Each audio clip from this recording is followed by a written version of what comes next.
जम्मू कश्मीर और हरियाणा में चुनावी बिगुल बज गया है। चुनाव आयोग ने शुक्रवार को प्रेस कॉन्फ्रेंस कर जम्मू कश्मीर और हरियाणा में चुनाव की तारीखों का ऐलान कर दिया है।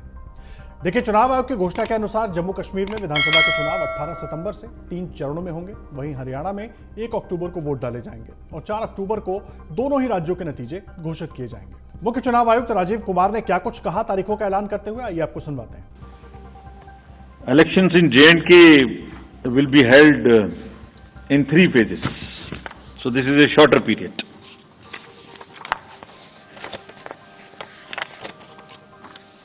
This is a much shorter period, much shorter than even the parliamentary elections, which were 5. 20th of August, just the next day of the Amarnath Yatra being complete, the 19th, would be the date of notification for the first phase, nominations till 27th, scrutiny on the next day 28th, and date of poll will be 18th of September, and it's a Wednesday. We are also keeping that in mind, not keeping Fridays and Mondays to give a longer holiday spell.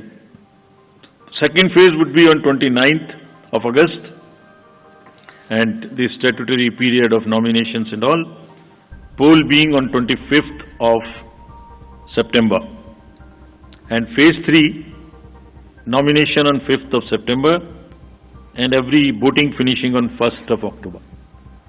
So counting would be on 4th of October, and everything would be over, bind up on 6th of October. We can show you the map also. It's the how the scheduling is being done. The yellow portion is first. The yellow portion would have the districts of Kishtwar, Ramban, Doda on this side, Jammu side, and Anantnag, Pulwama, Shopian, and Kulgaon in the valley.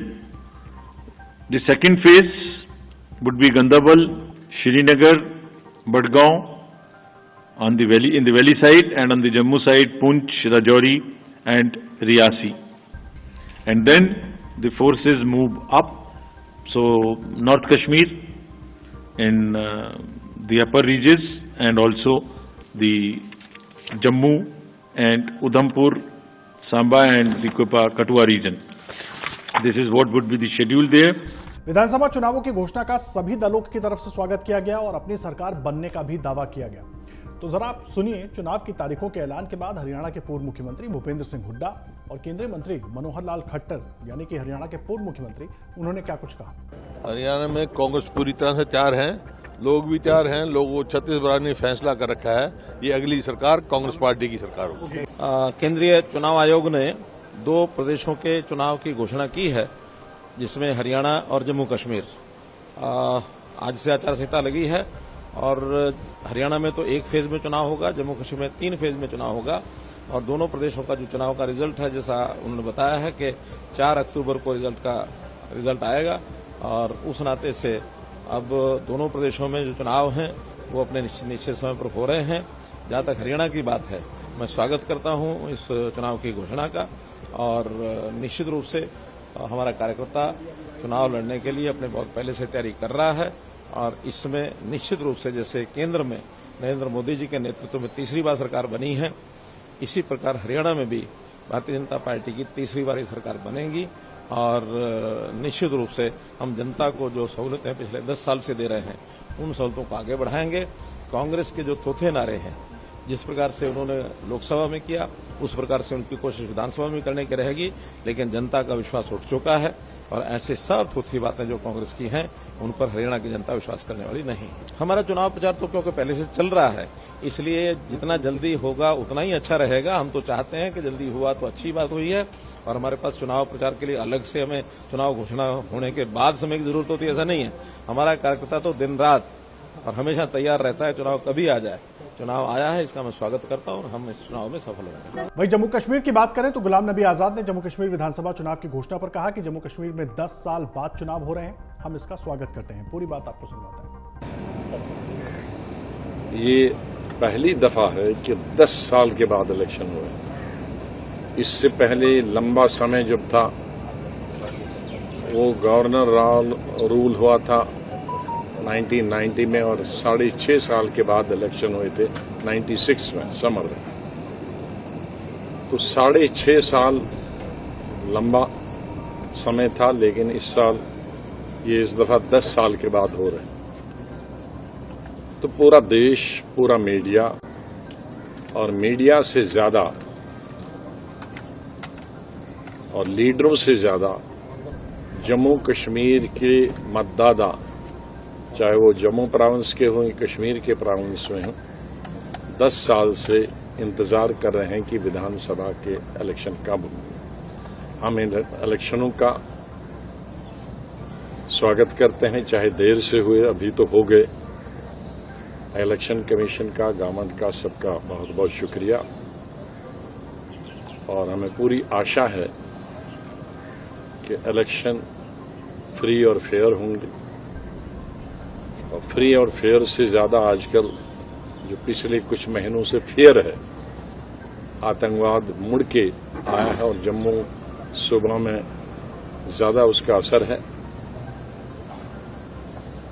तो free और fair election के साथ साथ हमें पूरी आशा है कि security का बंदोबस्त, वोटर्स का, लीडर्स का, इलेक्शन लड़ने वाले लोगों का, कैंपेन करने वाले लोगों के पूरी सुरक्षा का ध्यान रखा जाए। जिस तरह के पार्लियामेंट में इलेक्शन बहुत अच्छे हुए पूरे देश में और जम्मू कश्मीर में भी। और उसके साथ ही आपको सुनवाते हैं जम्मू कश्मीर विधानसभा चुनाव की घोषणा पर नेशनल कॉन्फ्रेंस के अध्यक्ष फारूक अब्दुल्ला और उमर अब्दुल्ला ने क्या कहा। हाँ, लोगों की अपनी हुकूमत थी नहीं और उसका खमियाजा भी हमने भुगता है। आज चलिए देर आए दुरुस्त आए, इलेक्शन कमीशन की तरफ से 3 फेजेस में इंतखाबात के तारीख का ऐलान हो चुका है और बड़ी जल्दी से जो है ये शेड्यूल जो है समाप्त होगा। शायद 87-88 के बाद ये पहली मर्तबा है कि इतने कम अरसे के अंदर और इतने कम फेजेस में इलेक्शन जो हैं जम्मू कश्मीर में कराए जा रहे हैं। जाहिर सी बात है कि पॉलिटिकल पार्टीज़ के लिए ये एक नया तजुर्बा होगा, लेकिन मैं नेशनल कॉन्फ्रेंस के तरफ से इतना ही कह सकता हूँ कि हम पहले से ही इस दिन की तैयारी में लगे हुए थे और बिल्कुल फौरी तौर हम अपना इलेक्शन का सिलसिला जो है वो शुरू कर लेंगे। इसके साथ साथ इलेक्शन कमीशन ऑफ इंडिया की तरफ से अभी जो मैं उनका प्रेस कॉन्फ्रेंस सुन रहा था, उन्होंने फ्री और फेयर पोल्स पे बहुत जोर दिया। उन्होंने सिक्योरिटी को लेके किसी तरह की पॉलिटिक्स नहीं होनी चाहिए उसका जिक्र किया।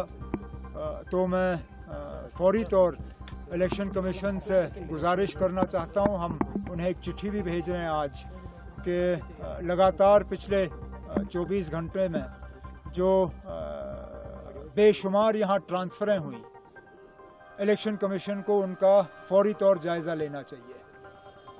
इतने सारे अफसर अचानक ट्रांसफ़र किए जाना, हमें तो शक है कि ये हुकूमत, दिल्ली की जो हुकूमत की पार्टी है बीजेपी, उन्हीं का लगाया हुआ लेफ्टिनेंट गवर्नर। मुबारक दिन ये हुआ कि इलेक्शन कमीशन ने आज अनाउंस कर दिया है कि जम्मू कश्मीर में इलेक्शन होंगे और 3 फेजेस में होंगे। पहला फेज 18 को होगा, दूसरा फेज 25 को होगा, तीसरा फेज जो है 1 को होगा और 4 अक्टूबर को रिजल्ट निकलेंगे। मैं सिर्फ इलेक्शन कमीशन से ये उम्मीद करूंगा, जो बहुत जरूरी है, कि लेवल प्लेइंग फील्ड सबको दें, सब पार्टीज को। ये नहीं कि एक को ज्यादा दे देंगे। और खासकर जो इन्होंने ऑफिसर्स को रातों रात चेंज किया है, इसका मतलब इन्हें मालूम था कि अनाउंसमेंट आएगा। मैं चाहता हूं कि इलेक्शन कमीशन इसको भी देखे, इन अफसरों को किस बिना पे चेंज किया गया है।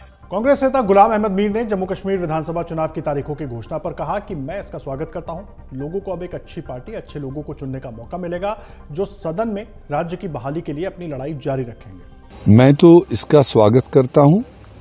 देर आयत दुरुस्त आयत हमारे यहाँ कहते हैं कि देर से आया, बट चलो फिर भी एक कदम तो लिया, वरना एप्रीहेंशंस बहुत थी। जिस तरह से government of India, home ministry, parliament के अंदर एक वादा, पार्लियामेंट के बाहर दूसरा चीज होता था। चूंकि जम्मू कश्मीर के लोग कहाँ हैं और बहुत ही मतलब इच्छुक है कि किसी न किसी तरीके से यहाँ असेंबली बननी चाहिए और वो अपने लोगों को चुन सके, अच्छे नुमाइंदों को चुन सके जो उनको डे एंड नाइट अपने तकलीफात को सुने। ये मच अवेटेड था। तो आज अनाउंसमेंट आई और 3 फेजेस में जो उन्होंने कहा 18, 25 और 1 तारीख को यहाँ अंजाम दिया जाएगा। 4 तारीख को काउंटिंग होगी। मेरे ख्याल से इसमें सुप्रीम कोर्ट की भी एक डायरेक्शन थी, जो पहले से ही कमिटमेंट थी कि सितंबर के आखिर तक जम्मू कश्मीर में हाउस बनाया जाएगा। आज इलेक्शन कमीशन ने अनाउंस किया। मुझे लगता है जम्मू कश्मीर के लोगों के लिए जमहूरी तरीके से सबसे बड़ा खुशी का दिन ये है, जो शायद लोगों को लगता था कि अब जम्मू कश्मीर में चुनाव कभी होगा नहीं, मगर वो मौका अब उनको मिलेगा। अच्छी पार्टी, अच्छे मैनिफेस्टो को और अच्छे नुमाइंदों को चुन के भेजें ताकि हाउस बनने के बाद में हम स्टेट रेस्टोर करने की अपनी लड़ाई जारी रखें। वहीं एक साथ 4 राज्यों में चुनाव नहीं होने पर कांग्रेस ने पीएम मोदी पर निशाना साधा। कांग्रेस नेता पवन खेड़ा ने कहा कि प्रधानमंत्री ने एक राष्ट्र एक चुनाव की बात की, लेकिन वो केवल 2 राज्यों में एक साथ चुनाव करा पा रहे हैं। तो आइए आपको सुनवाते हैं पवन खेड़ा ने क्या कुछ कहा था। कल ही तो प्रधानमंत्री बोले थे कि 1 नेशन 1 इलेक्शन। अभी क्या हुआ? ये तो अभी 2 ही राज्यों में करा पा रहे हैं, 4 में ही नहीं करा पा रहे इकट्ठा। तो ये कारण हमें नहीं समझ में आया। अब आज हारे या कल हारें, हार तो इनको निश्चित है। इनके लिए हो सकता है अपने सदमे को वो पहले अक्टूबर में छोटा सदमा लेंगे, फिर दिसंबर जनवरी में बड़ा सदमा लेंगे। होता है, एक उम्र के बाद लोग सदमा लेने की जो क्षमता है वो घट जाती है। हम तैयार हैं, हम पूरी तरह से जीत के प्रति आश्वस्त हैं, क्योंकि हमने लोगों के मुद्दे उठाए हैं और लोग हमारे इसलिए साथ खड़े हैं। जम्मू कश्मीर को ले लीजिए, पूर्ण राज्य का एक दर्जा उनसे छीन लिया गया और उनको यूनियन टेरिटरी बना दिया गया। इस मांग को लेकर वो व्यथित हैं। हमने उनकी इस मांग को बार बार दोहराया है। हमारे नेता राहुल गांधी ने दोहराया, खड़गे साहब ने दोहराया। पूरा इंडिया गठबंधन इस मांग में उनके साथ खड़ा है। साथ ही आपको बता दें कि चुनाव आयोग को जम्मू कश्मीर में 30 सितंबर से पहले विधानसभा चुनाव कराने थे। ये समय सीमा सुप्रीम कोर्ट की ओर से तय की गई थी। आयोग ने चुनाव संबंधी तैयारियों का जायजा लेने के लिए हाल ही में जम्मू कश्मीर और हरियाणा का दौरा किया था। लेकिन इन सब के बीच सवाल ये कि जम्मू कश्मीर के मुद्दे थोड़े अलग होंगे, हरियाणा के मुद्दे थोड़े अलग होंगे, क्योंकि जम्मू कश्मीर में 10 साल के बाद चुनाव हो रहे हैं। सभी पार्टियों का एक तरीके से लिटमस टेस्ट होगा। उसमें सबसे बड़ा हिस्सा बीजेपी का होगा, क्योंकि जिस तरीके से अनुच्छेद 370 को वहां से हटाया गया, उसके बाद जो परिस्थितियां बदली हैं उसमें ये चुनाव होने वाला है। और जो एक नैरेटिव बनाने की कोशिश हुई कि उसके बाद कश्मीर में एक बहुत बड़ा बदलाव आया है, अगर वो सही है तो क्या बीजेपी के पक्ष में होगा वो बदलाव? ये तमाम चीजें देखने वाली बात होंगी। लेकिन फिलहाल बड़ी खबर यही है कि चुनाव की तारीखों का ऐलान हो गया है। कम से कम जम्मू कश्मीर की पॉलिटिकल पार्टियां और लोगों के लिए जो बार बार ये सवाल कर रहे थे, उनके लिए एक अच्छी खबर है कि जल्द ही वहां पर एक चुनी हुई सरकार होगी। अगर आप ये वीडियो YouTube पर देख रहे हैं तो हमारे चैनल को सब्सक्राइब करें और बेल आइकन को दबाना ना भूलें। अगर आप Facebook पर ये वीडियो देख रहे हैं तो हमारे पेज को लाइक करें।